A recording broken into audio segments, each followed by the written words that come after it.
And so when I was asked by my doctor, how can I help you? It was the first time that I ever felt that there was going to be somebody there that was going to actually listen to me, and Right. that I wouldn't burden with my problems. I didn't want my brother to feel my burden. I didn't want my husband to feel my burden because I'd always been the strong one. And so if I can't be the strong one anymore, who's going to support me? Burnout equals letdown. Yeah. Right. If I burn out, I've let down not only myself, but all the people who I feel are dependent on me. And that's also what many times drives us to consistently push ourselves past the level of where we should be. Mm-hmm. And, many times they didn't even ask for it. No.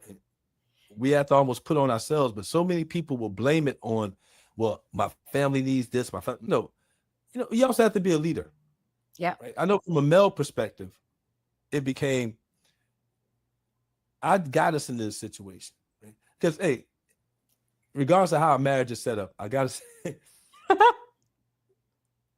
if a family goes homeless, no one says it's his wife's fault. No. Yeah, you're right. It's interesting because people ask me all the time, what's the difference between working with men and women? And I was like, honestly, nothing. They both have the same concerns, Right. but in a different way. The way that they feel through a burnout, the expectations or the societal expectations of a woman and the societal expectations of a man are two very different societal expectations, but they are expectations nonetheless. We also have always not believed in burnout because we felt that it was a weakness. And so then we live in a society that will go ahead with the assumption that the woman must be the weaker. Mm. And so if you're a man and you're burning out and your wife is trudging right along, right? And this affects a lot of women too, because many of them will continue pushing past their limit. Women have been fighting for this level of equality for their whole lives, right? Since the maybe 60s, 70s. And we've been trying to become these equal parts of society. And so if we are part of that equal part of society, that means that we have to do it all. Yeah. And so this is what I said with men and women, the expectation to be all and to do it all, both sides have the same thing. But yes, it emulates differently. A man feels like he has to be the protector, the provider. He can't show his emotions. Many of the men that I work with, the reason why they want to work with me is because they require an outlet for them to actually be in their emotions, because nobody taught them that they were allowed to be emotional with their wives. Because being emotional with the people that you love meant that you were weak. They may be emotional with their wives, but not the kind of emotion that they should be. They get really emotional at home, especially after they get a few drinks in their system. Because one thing that we know burnout leads to for a lot of people, when you're feeling unfulfilled, then you're going to reach for things that you feel are going to fill you up or make you feel fulfilled. Mm-hmm. And so, unfortunately, we start pouring things into our system, right? All of a sudden, drinking goes up, smoking goes up, eating goes up, weight goes up. And it becomes a big spiral for a lot of people. Very few people hit burnout thin. But what's interesting? And so I learned a lot about this in school, but I also did a lot of research after the fact. Our nervous system is built to protect us, right? And so when we're in fight or flight, right, we've got our autonomic response system and we have the parasympathetic and the sympathetic system. And so the sympathetic nervous system is basically when you're in a state of burnout, or actually, I would say most of us are not necessarily in a state of burnout, but we live in the sympathetic nervous system, which is our fight or flight system. That fight or flight system is on so often in our days that our body is telling you, okay, we need to protect ourselves. And so I don't know if you've ever faced this, but I was the girl that worked out. I ate healthy. I did all of the things, and I just kept gaining weight because my system was in the sympathetic. My nervous system was shot. It was trying to protect me. And the way that our body is created to protect us is to have a little bit of fat on our bodies, right? The fat protects the organs. It protects us from going into organ failure. So you might be fighting a battle with losing weight, but you're going to the gym. You're doing all the things like I was doing. This is what you have to be doing in order to be healthy. but you're actually putting an additional load on your body. And so one of the first things that I actually had to do was stop everything. I had to stop working out. I had to stop training. I had to stop going to yoga. I had to stop doing all of the things that were supposedly healthy because I needed to allow my body to go into rest mode. Right. And that's our parasympathetic nervous system. And the parasympathetic nervous system is a very unused system in our body. Believe it or not, back in caveman days, we spend majority of our days and our weeks in the sympathetic nervous system because the only things we ever really had to worry about was once a week going to get an animal so that we can eat it, protecting our family, putting a roof over our head, and that was it. Today, we have our phones that are waking us up in the middle of the night. We have the alarm that wakes us up in the morning. So instead of us waking up normally, naturally to whatever circadian rhythm that you're currently on, no, we're being literally like bombarded with an influx of information that comes in. So we wake up, then we start thinking about the kids or we start thinking about this. And so your system is in constant go mode. Stimulant. Always stimulant. Right now, it's interesting because, and we'll get into it a little more in depth, but the idea of what do we need to do in order to prevent certain things like burnout from happening, we need to take breaks. Yes. More breaks. More breaks. I tell my clients, if you really want to protect yourself, 15 minutes in the morning, 15 minutes in the afternoon, and make sure you try to take a 30-minute lunch break. Yeah. Now, you want to refresh yourself. Just like you mentioned that you're driving and then you run out of steam and then you're driving, then you run. If I can repair myself throughout the day consistently, prepare myself on the weekends, and then on a quarterly basis, take even a more extended sort of repair time. Yep. I can sustain myself. A lot of issues that have gone on with burnout are people who aren't taking the time off, aren't taking the time away. I tell people, you refresh by getting some fresh air, fresh water, and then a fresh perspective by stepping away from your computer and maybe moving around, because sometimes the best way to get energy is to burn energy. So intentional acts of self-care are actually better than the act itself. So again, going back to action without intention has no purpose. It kind of goes hand in hand. And I did a conference on this. I'm going to give you mothers because I do work with a lot of women and a lot of moms. Right. Like, I can't even take a shower. I can't do this. I can't do that because they've got the kids like hanging on their hips and they come home from work. The kids are on their things. They're constantly on go, go, go mode. And so one of my first pieces of advice is that you need to take those small moments and place intention behind them. And so what I mean by that is the shower that you would be taking that would be 5 minutes because you only have 5 minutes because you have a screaming child at the door. And this happens to every mother at a period in their lives. Like, if you're in the vicinity as a woman and you have a child, your kid will be hanging on the doorknob waiting for you to get out of the shower. And so you've seen it. The dad comes around, they disappear. Yeah. But dad comes around and they disappear. But you know what? You would be taking that 5-minute shower either way, right? Right. So you have a choice when you go into that bathroom, when you lock the door, to allow that shower to be something that's going to exhilarate you or something that you just have to do. Right. You can wash your hair like this, or you could still wash your hair like this. Right. It won't change the amount of time that it takes.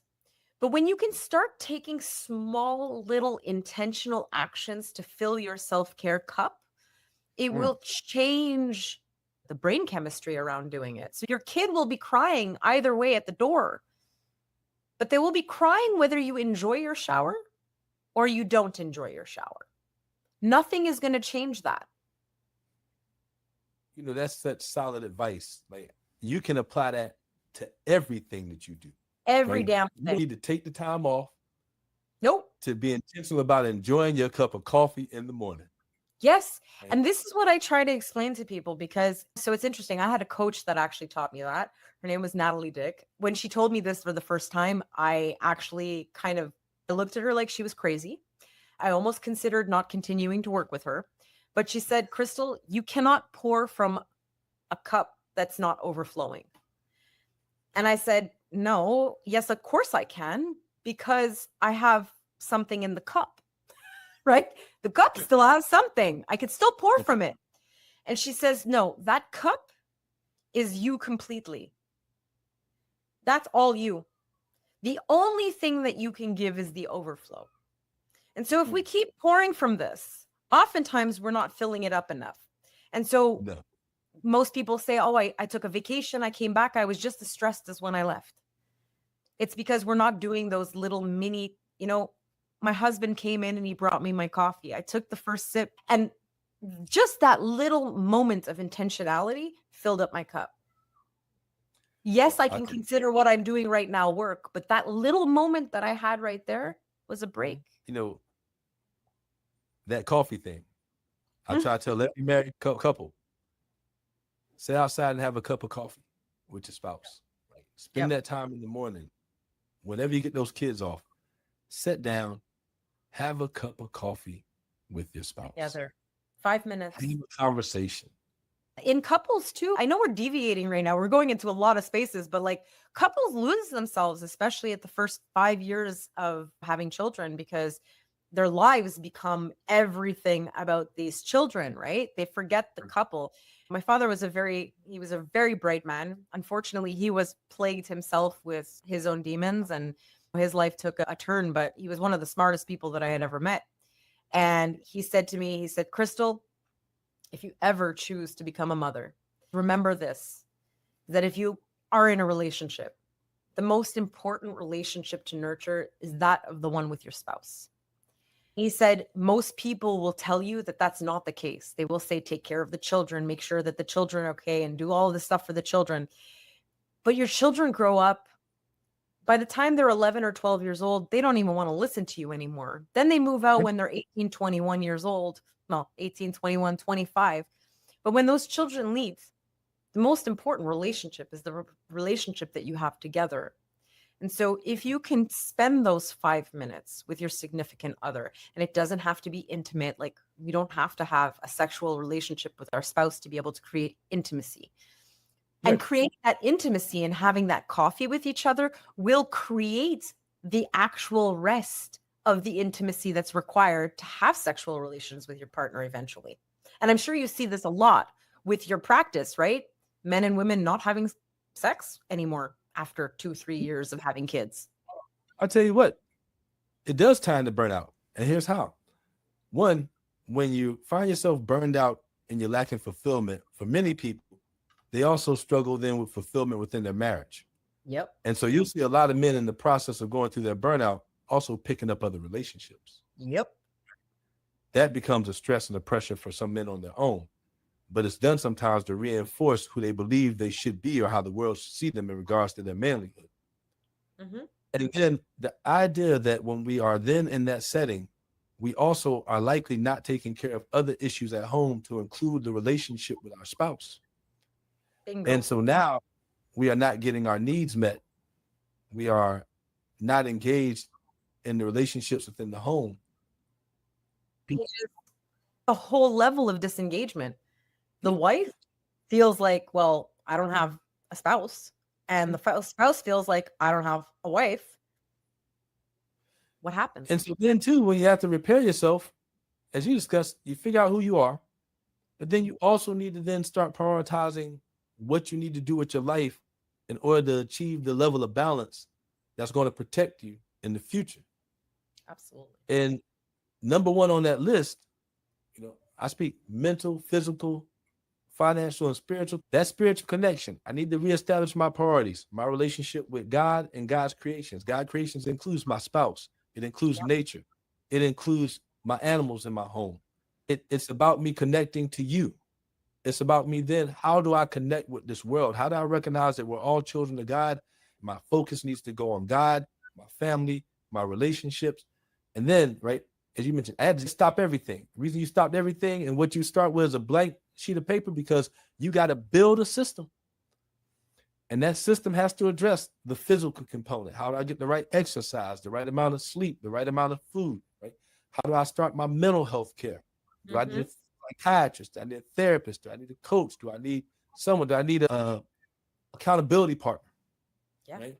My finances. We talked about the fact that the finances can be a very big driven thing, and a lot of burnout plays itself from the stress and caused in the work zone, in part because it's easy for us to say we're only doing this because we need the finances, or we're concerned, or our fear or our anxiety about our finances are such intertwined in the stress level that we have that we can justify just pouring it all into work, even when sometimes we know we're just doing it to feed our ego, right?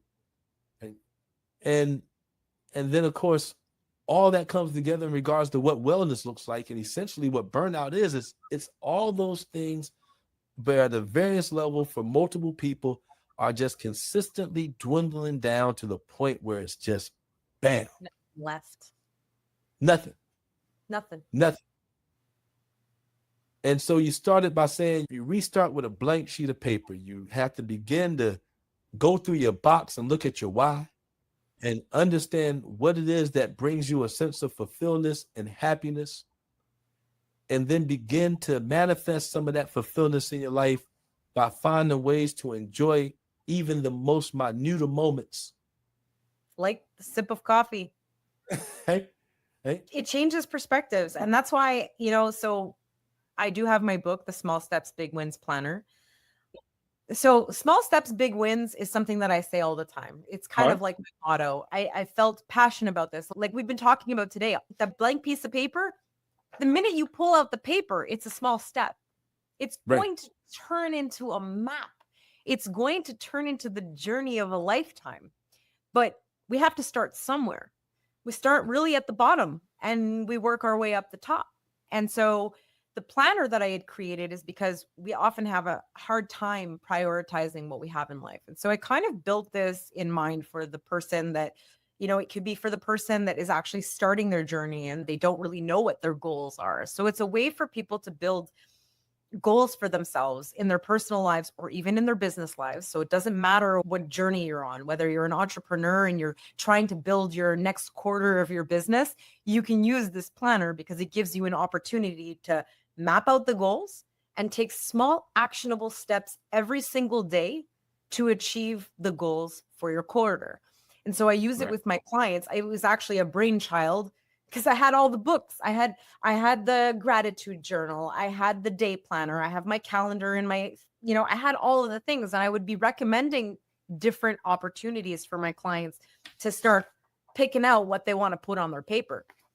And so this part of this toolbox was like, one, we need to start our life with some more gratitude. We're not used to holding gratitude.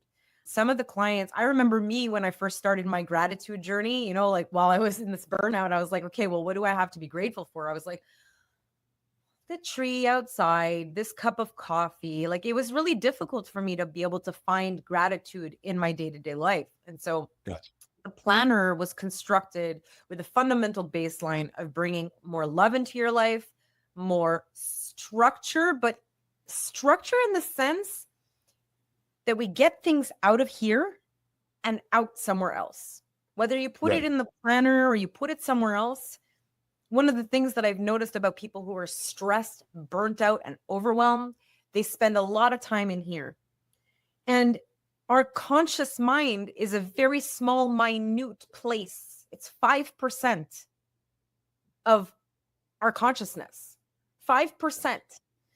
The rest is the 95%. 95% is subconscious mind. And so that's what allows us to do automation. So if we're spending all of our time in the conscious thought, thinking about all of the things and not creating this data bank in our subconscious, we're actually putting ourselves in overwhelm there. So getting from here, out of here, and into somewhere else allows your subconscious to start creating those new patterns, those new workflows.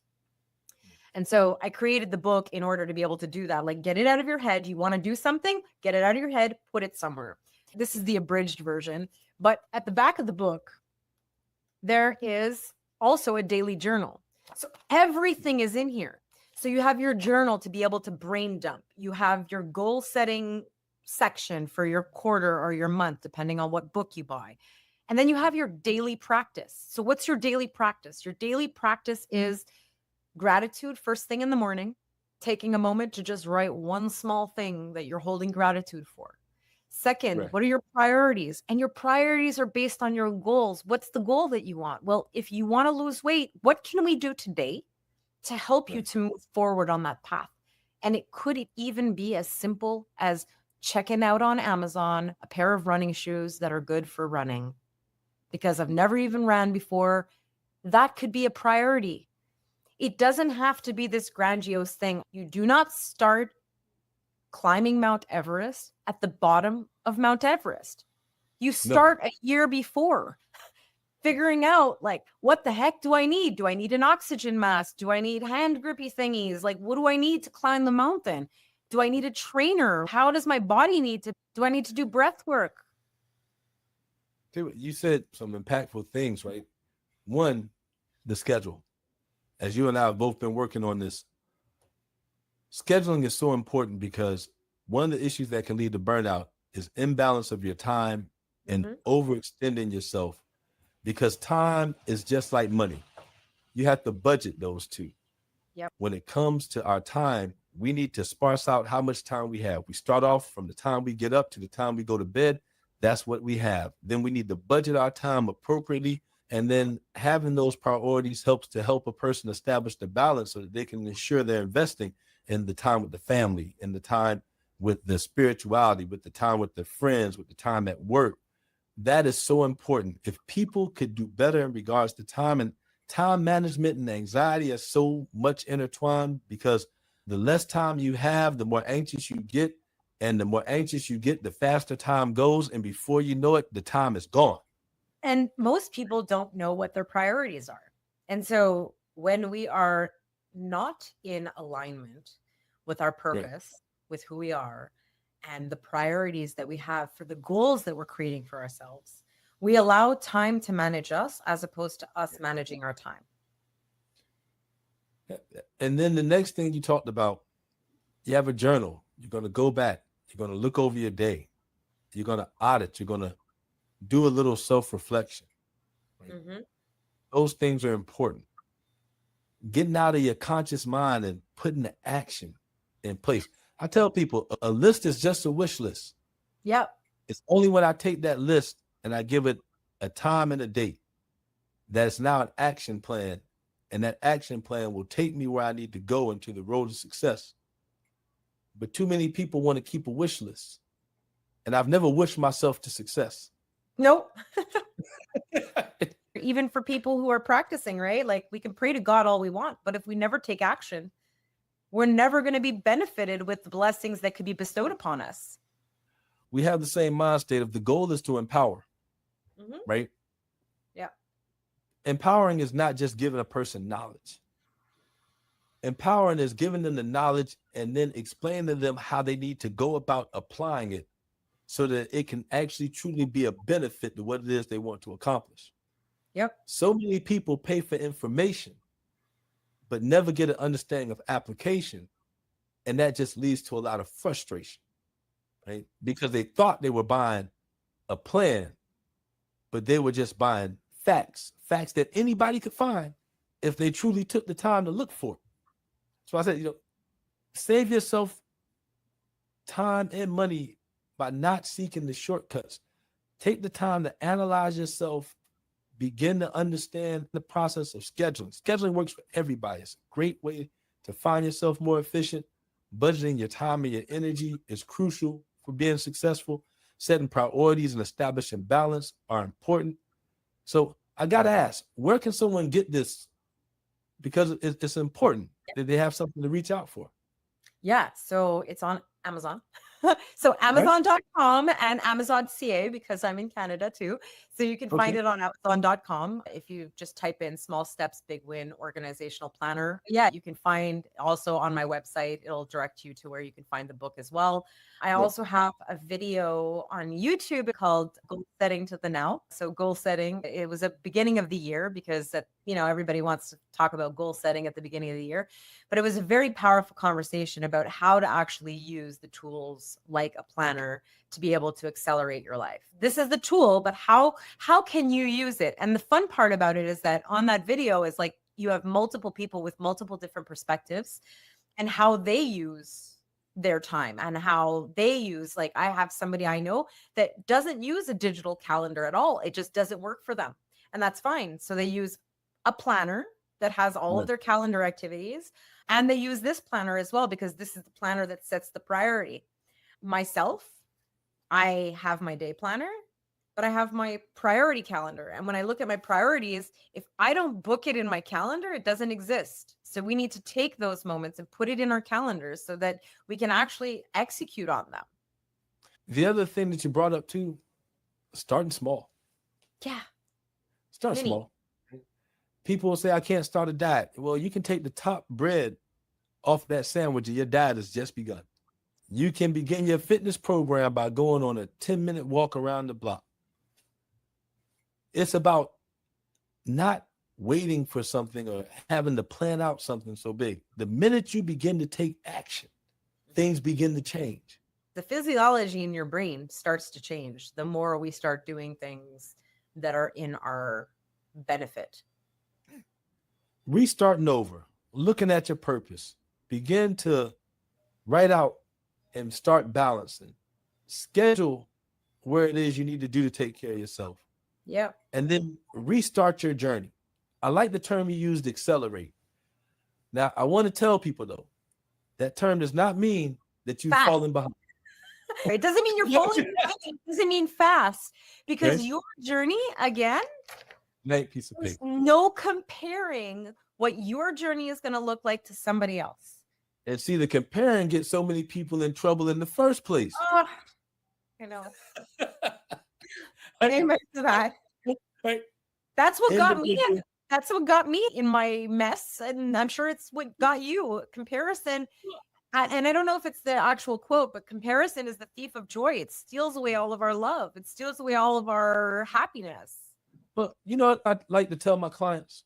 We can't help but compare, because that's how we're trained. As a matter of fact, we have to look at things, compare to make decisions in every aspect of our life. However, what I need to do is recognize that the only way I should compare myself is that when I look at a person, I need to determine if they're more developed towards where I'm trying to go or not. You may just be more developed along your individual journey than I am at this point, with the understanding that as I go along further in my development, it doesn't mean I'm going to look like you, because the best me does not have to look like the best you. We don't have to make the same kind of money. We don't have to have a car.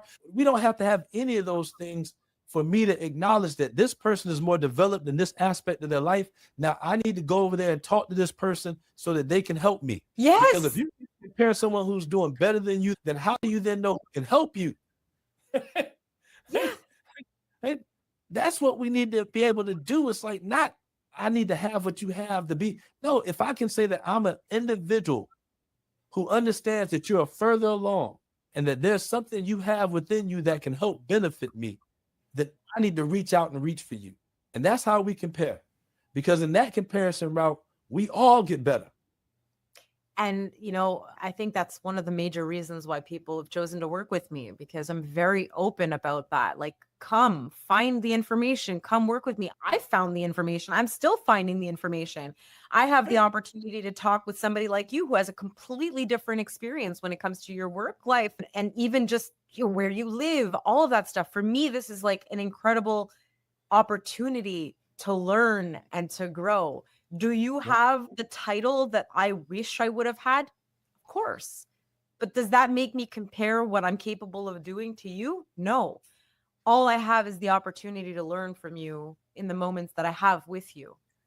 It's interesting because I look at where you are and I see someone who is attacking the corporate world.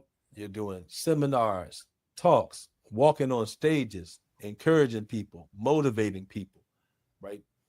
And where I am in my journey, these are the things that I also choose to pursue, which is why I find this just as equally a learning opportunity, because I get to sit down with someone who I see who's having a true impact.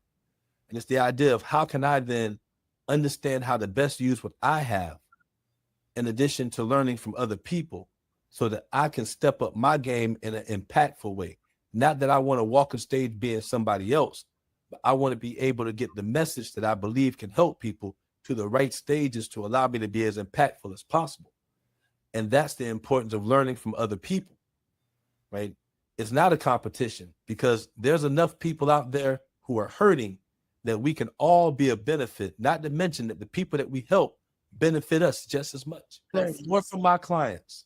So do I. And so I can take them through this burnout, but I can also learn too when I start to see myself dwelling, because remember, it's not just a one-time deal. We are on the road to recovery. And just like any other recovery, it's easy to relapse back into it, especially as I try to expand who I want to be in the process of where I want to go through in life. What a person will find is that you're going to need to reestablish balance.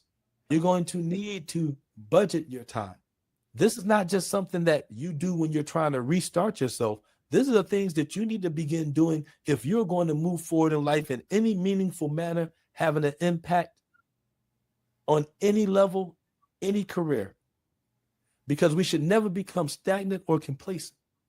And you don't have to burn yourself out and stay inactive. As a matter of fact, the activity allows us to equally get the fuel and the frustration and everything else out and let it stream forward without having to push ourselves to a limit where we become fragile in the process. Okay? I love the information. I love the game plan. I want you to give people one look at this, though. If there was one thing that they could do to truly protect themselves as much as possible, what would it be? I think awareness. If I could give you anything, it would be start to become aware. Start to listen to your feelings. Start to listen to your intuition. The awareness is the key, because you can listen, but not actually be aware. Start asking questions like, why am I feeling like this? When you can start asking those questions of yourself, eventually, again, you can pray all you want, but if you don't take action, nothing will ever happen. So by being able to take the awareness and start to ask questions of yourself, you will actually be given answers from yourself. The awareness also requires us to listen. Yeah. And we have to start listening to ourselves and stop listening to the outside world. And the outside world is really loud. You're going to get advice. People are going to be telling you left and right, oh, you should do this. Oh, you should do that. Really listen to yourself. What do you feel that you need? Start to really connect with who you are. Again, it goes back to knowing. I'm doing a masterclass in a couple of days. I would call it a little bit of a signature program, but it's all about really, number one, becoming a mirror for yourself. You should be walking around with a mirror for yourself every day, right? Looking at yourself in the mirror and asking yourself questions and allowing yourself to start building that confidence within yourself, using the inner knowledge that you know truly deeply inside of you to be able to help you propel you forward, to increase that confidence, to increase that power. And that's what it's all about, right? It's knowing, awareness. The first step to self-improvement is self-monitoring. I need to recognize where I'm not as strong as I need to be. So I can set a goal of where it is I want to go. A couple of sayings I just have to repeat. Action without intention lacks. Intentionality is so important in everything we do. And part of the way you want to protect yourself from burnout is to be very intentional in regards to getting the rest, recuperation, balance, structure, understanding that at times we're going to fall a little out of balance. There'll be times that we have to make shifts, adjustments, adaptations. We want to establish routines with the understanding that inflexible routines are an impediment to growth.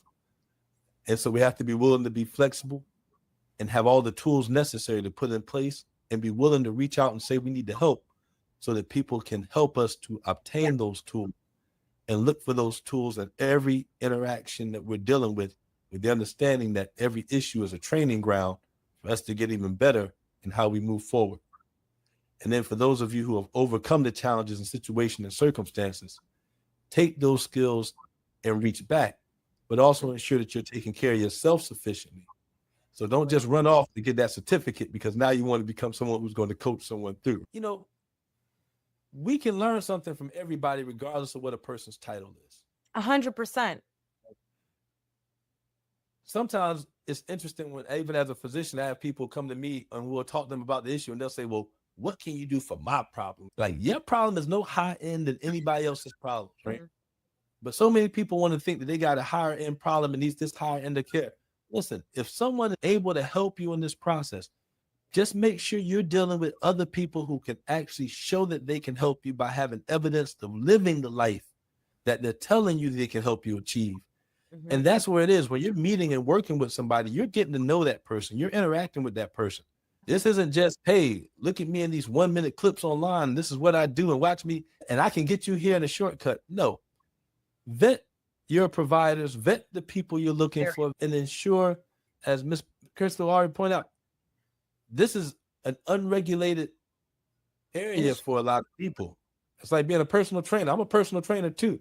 Listen, everybody is not in it for the same thing. Nope. And so as you go through this process of mental health, regardless of what level it is, whether it's about coaching, whether it's about guidance, whether it's about assistance, whether it's a peer coordinator, make sure you vet an individual. Ensure that they can actually take you where you want to go. And begin by being engaged in the process, right? The first thing we talked about was a blank sheet of paper. You're working with somebody. Only you can establish what good looks like for you. And don't get caught up in that same idea of what other people say you need to have in order to be happy. Because you can find happiness in moments of joy in anything you do. I get more joy and love and happiness from giving than I've ever got from receiving. And so ensure that you're seeking what you want, not what other people tell you that you need to get in order to get that feeling, right? People, I need to have this car, I need to have this money, I need to have that in order to feel good about myself. You better learn how to feel good about yourself when you're walking. Yep. Because you can't feel good about yourself when you're walking. If they ever come take that car, all of a sudden they took your emotions and your success with it. That's crazy. I had nothing left. So again, walk and be good with yourself walking. Be good with yourself just being you at home with nothing. So in summary, the importance of burnout, it attacks people at all times. It's a sense of feeling a level of lack of fulfillment in your life, which can manifest itself in various symptoms that can look very similar to depression, anxiety, or just a general feeling of lack of feeling complete. If issues like sleep, appetite, energy, feeling down, fatigue, lack of motivation, anhedonia, irritability, agitation, restlessness, problems with concentration, focus, feeling overwhelmed, helpless, hopeless. For some people, even to the point of feeling that I shouldn't or don't deserve to live because I have not lived up to the expectation of those who are dependent on me. Or the times where a person may feel that they're imbalanced and need to get themselves back together. What we're saying is make sure you take the time to break for a moment, even if it's slight, and begin by taking a blank slate and start to go back to finding who it is you want to be, how you can find fulfillment. Look for the whys of what it is that you do so that you can actually engage in those things with a purpose, because action without intention is purposeless. And so you want to make sure that you give the intention to your actions to bring about the purpose in your life. We want you to begin the process of starting to take care of yourself. Begin by scheduling things out. Find the balance and find joy in the small moments of the day. Take the breaks. Begin to build the relationships and balance in the lifestyle that you want by focusing on your family, your friends, your God. Make sure you give time for all the finances and the other things in your life that you want to get into. And if you're looking for an excellent tool to help you get there, well, Miss Crystal has a book. Thank you so much. Book, go on Amazon. Small steps to big wins, right? Small steps to big wins. And remember, fam, this is about how do we build ourselves up for the long haul. Understand that you want to go and find reasoning for why you want to invest in yourself. And the truth is, you better invest in yourself, because no one is ever going to invest in you as much as you need to invest in yourself to truly bring to the table what it is you're meant to bring. And so I want to encourage you to take those breaks, take those times, and take those steps towards action that's going to bring you to fulfilling your purpose.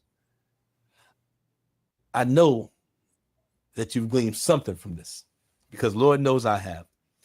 And I want you just to be on the lookout, because we'll continue to bring information that's going to help to empower you to overcome it. And that's what this is all about. So I just want to thank you all for taking the time. I want to thank Ms. Crystal Baran for being here once again. Burnout Coach, author, Integrative Life Coach, someone who I will guarantee you'll be seeing again, and you'll be seeing on even bigger stages. And let's go. Let's get it. All right. Hey, I want to thank you all. God bless. Peace.